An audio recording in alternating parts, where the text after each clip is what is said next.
ഒരു important topic atrial fibrillation. Okay, ECGന്ന് questions വരുമ്പം പ്രധാനമായിട്ട് ഈ ഒരു ടോപ്പിക്കിൽ നിന്ന് ക്വസ്റ്റ്യൻസ് കിട്ടാറുണ്ട്. ഓക്കെ, അപ്പോൾ എന്താണ് ഏട്രിയൽ ഫിബ്രിലേഷൻ എന്ന് ചോദിച്ചു കഴിഞ്ഞാൽ, ഏട്രിയം ഹാർട്ടിൻ്റെ മുകൾ ഭാഗം അല്ലെ, മുകൾ ചേംബർ.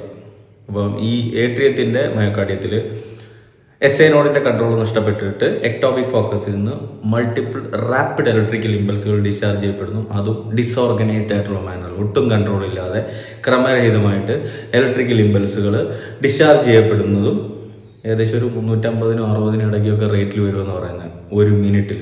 സാധാരണ നമ്മുടെ റേറ്റ് എന്ന് പറഞ്ഞാൽ ഹാർട്ട് റേറ്റ് നിങ്ങൾക്ക് അറിയാം 60-100 ഇടയ്ക്കാണ്. ആ സ്ഥാനത്താണ് 350-60 ഇടയ്ക്ക് 600 ഇടയ്ക്കൊക്കെ ഇരുന്നിട്ട് എന്താ പറയുന്നത് ഫയറിങ് ഉണ്ടാകുന്നു, ഇലക്ട്രിക്കൽ ഇമ്പൾസുകൾ ഡിസ്ചാർജ് ചെയ്യുന്നു. സോ ആ ഒരു എന്താ പറയണ്ടേ, ഇത്രയും ഫയറിങ്ങിന് അതിനനുസരിച്ചിട്ട് ഏട്രിയത്തിന് കൺട്രാക്ട് ചെയ്യാൻ പറ്റില്ല. ഏട്രിയം കൺട്രാക്ട് ചെയ്താലേ ബ്ലഡ് വെൻട്രിക്കിൾസിലോട്ട് പോകുള്ളൂ, അവിടെ നിന്ന് വെൻട്രിക്കിൾസ് കൺട്രാക്ട് ചെയ്താലേ ബ്ലഡ് പുറത്തോട്ട് പോകുള്ളൂ അല്ലേ.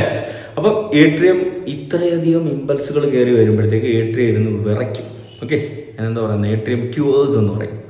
അങ്ങനെ വരുമ്പം ബ്ലഡ് കെട്ടിക്കിടക്കും, സ്റ്റേസിസ് ഉണ്ടാവും, ക്ലോട്ട് ഉണ്ടാകാനുള്ള സാധ്യതയുണ്ട്. ഇവർക്ക് അതുകൊണ്ട് തന്നെ സ്ട്രോക്കിനുള്ള സാധ്യത ഏകദേശം 5 മടങ്ങോളം ഉണ്ടെന്നാണ് പറയുന്നത്. അപ്പം അതുകൊണ്ടാണ് ഏട്രിയൽ ഫിബ്രിലേഷൻ ഉള്ള പേഷ്യൻറ്റിന് വാർഫാരിൻ ആൻറ്റികോയാഗുലൻ്റ് ആണ്, നമുക്കറിയാം, ഗോൾഡ് സ്റ്റാൻഡേർഡായിട്ട് മെയിൻ ഒരു ഡ്രഗായിട്ട് കൊടുക്കുന്നത്. അത് ചോദ്യം കിട്ടും. ഓക്കെ, പിന്നെ കിട്ടാൻ സാധ്യതയുള്ള ഒരു ക്വസ്റ്റനാണ് ECG. പ്രധാനപ്പെട്ട ECG ചേഞ്ച് എന്ന് പറഞ്ഞാൽ ഇവർക്കൊരു കൃത്യമായ P വേവ് ഉണ്ടാവില്ല, നോ ഡിഫൈനബിൾ P വേവ് അല്ലെങ്കിൽ നോ ഡെഫിനിറ്റ് P വേവ്. പകരം എന്തായിരിക്കും എന്ന് ചോദിച്ചാൽ ഇങ്ങനെ ഫിബ്രിലേറ്ററി വേവ്സ് ആയിട്ടായിരിക്കും വരുന്നത്. Okay, instead ഫിബ്രിലേറ്ററി waves before each QRS complex. Okay, QRS complex ഉണ്ടാവും അവിടെ, ശ്രദ്ധിച്ചാൽ മതി. പക്ഷേ ഇതിൻ്റെ ഇടയ്ക്ക് ഇങ്ങനെ ഫിബ്രിലേഷൻ ഉണ്ടാവും. P വേവ് കൃത്യമായിട്ട് അവിടെ കാണില്ല, ഡെഫിനറ്റ് ആയിട്ടൊരു P വേവ് ഉണ്ടാവില്ല. ഇത് ചോദ്യത്തിൽ കിട്ടും, വളരെ ഇമ്പോർട്ടൻ്റ്. ആവർത്തിച്ച് പഠിച്ചോ, ഇമേജ് നോക്കി പഠിച്ചോണം. ഓക്കെ, പിന്നെ ഇതിൻ്റെ ട്രീറ്റ്മെൻറ്റ് ഓപ്ഷൻസിലോട്ട് വന്നു കഴിഞ്ഞാൽ ഓക്സിജൻ കൊടുക്കണം, സ്വാഭാവികം. പിന്നെ ആൻറ്റി ഡിസൈറിത്മിക് ഡ്രഗ്സ് അത് കൊടുക്കും.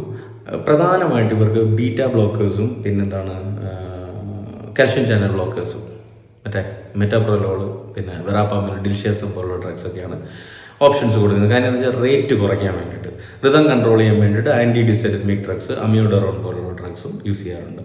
കാർഡിയോ വേർഷൻ ഇവിടുത്തെ ഒരു പ്രധാനപ്പെട്ട മറ്റൊരു ട്രീറ്റ്മെൻറ്റ് ഓപ്ഷനാണ്. വാർഫാരിൻ്റെ കാര്യം ഞാൻ ഓൾറെഡി പറഞ്ഞുതരാം. DHA, ഹാദ്, MOH, പ്രോമെട്രിക്, എംഗ്ലെക്സാറും ഗവൺമെൻറ് എക്സാംസിനൊക്കെ വേണ്ടിയിട്ട് ക്ലാസ്സുകൾ അവൈലബിൾ ആണ്.